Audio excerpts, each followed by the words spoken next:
What happens when a young shepherd faces a giant warrior? This isn't just a story, it's a blueprint for courage. Welcome, everyone. Today, we are journeying back in time, over 3,000 years ago, to a place called the Valley of Elah. It's here that one of the most iconic tales in human history unfolds. We are talking about David, a young man described in the Bible as a man after God's own heart. His story is more than just a historical account. It's packed with profound spiritual lessons that are just as relevant today as they were then. So, get ready, because we are about to uncover the hidden depths of this incredible showdown and see what it teaches us about faith, courage, and overcoming the giants in our own lives. To truly grasp the weight of this moment, we need to understand the world David lived in. For years, the Israelites had been locked in a tense, recurring conflict with their neighbors, the Philistines.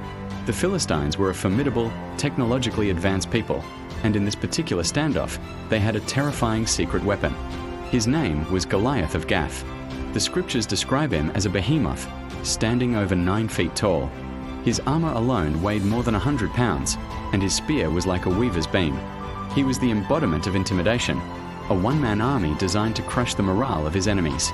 On the other side, we have David. In ancient Israel, a young shepherd was a nobody. It was a humble, solitary job, often given to the younger son. Shepherds were responsible for protecting the family's flock from predators, a life of quiet diligence far from the glory of the battlefield. The Valley of Elah itself became a stage for psychological warfare. Every day, Goliath would come out and mock the Israelite army, challenging them to send out a champion to fight him. This wasn't just a military tactic, it was a spiritual challenge, a test of faith for the entire nation of Israel. David wasn't even a soldier. He arrives on the scene because his father, Jesse, sends him to bring food to his older brothers who were serving in the army. Imagine him, a teenager on a delivery run, walking into this high-stakes military standoff. But when David hears Goliath's taunts, his reaction is completely different from everyone else's. While the seasoned soldiers of Israel, including King Saul, are paralyzed with fear, David is filled with righteous anger. He can't believe that this uncircumcised Philistine is allowed to defy the armies of the living God. This is our first major lesson. David wasn't focused on the size of the giant. He was focused on the honor of his God. He shows us what it means to stand up for God's glory, even when you're young, even when you're underestimated, even when everyone else is running scared. It's a powerful reminder that David's faith, not his size, was his true weapon. His courage came from a place of deep conviction that God was on his side. When King Saul hears about this bold young man, he summons David. Saul, being a practical military leader, tries to equip David for battle in the only way he knows how. He offers David his own royal armor, a bronze helmet and a coat of mail. But when David tries it on, he can barely move. He says, "I cannot go in these, for I have not tested them." And he takes them off. This moment is so symbolic. David refuses to rely on human methods and worldly armor. He is choosing to trust in the tools God has already given him. Instead of a sword and shield, David goes to a nearby stream and chooses 5 smooth stones. Why 5? Some scholars believe it was practical, in case he missed the first shot. Others see a deeper spiritual meaning, perhaps representing the 5 books of the Torah or a symbol of God's grace and provision. The lesson for us is clear. Preparation, prayer, and strategy are all important, but our ultimate trust must be in God. David's preparation wasn't about wearing the right armor. It was about having the right heart, a heart that trusted God completely. Now, picture the scene. The 2 armies are watching from the hillsides. A massive, fully armored giant on one side, and a young shepherd with a staff and a sling on the other. Goliath looks at David with contempt, mocking him, asking if he's a dog that they send a boy with a stick to fight him. But David's response is one of the most powerful declarations of faith in the entire Bible. He says to Goliath, "You come to me with a sword and with a spear and with a javelin. But I come to you in the name of the Lord of hosts, the God of the armies of Israel, whom you have defied. This day the Lord will deliver you into my hand, that all the earth may know that there is a God in Israel."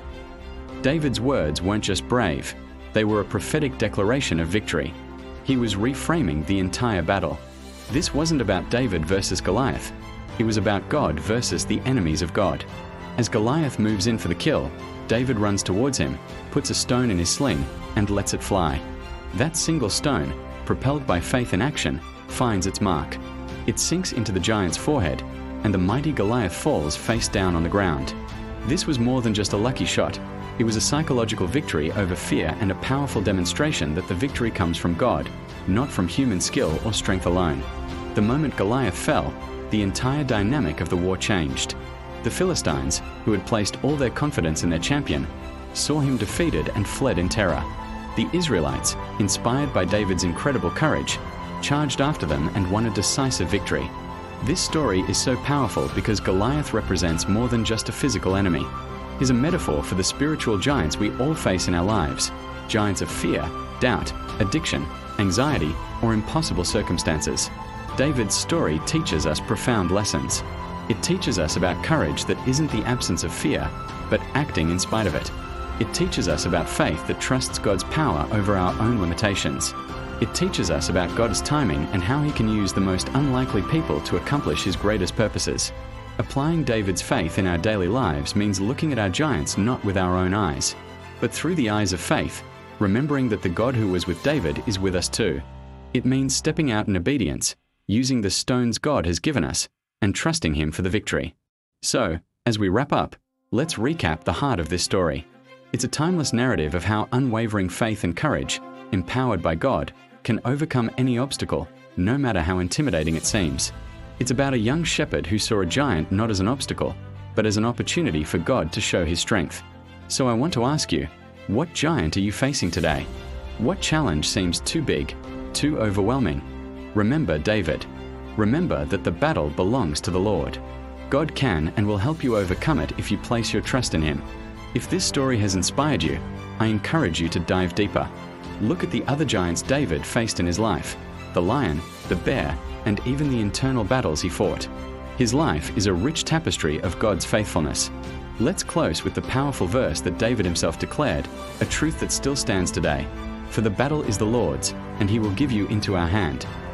Thank you so much for watching. If this blessed you, please like, share, and subscribe for more content like this. See you next time.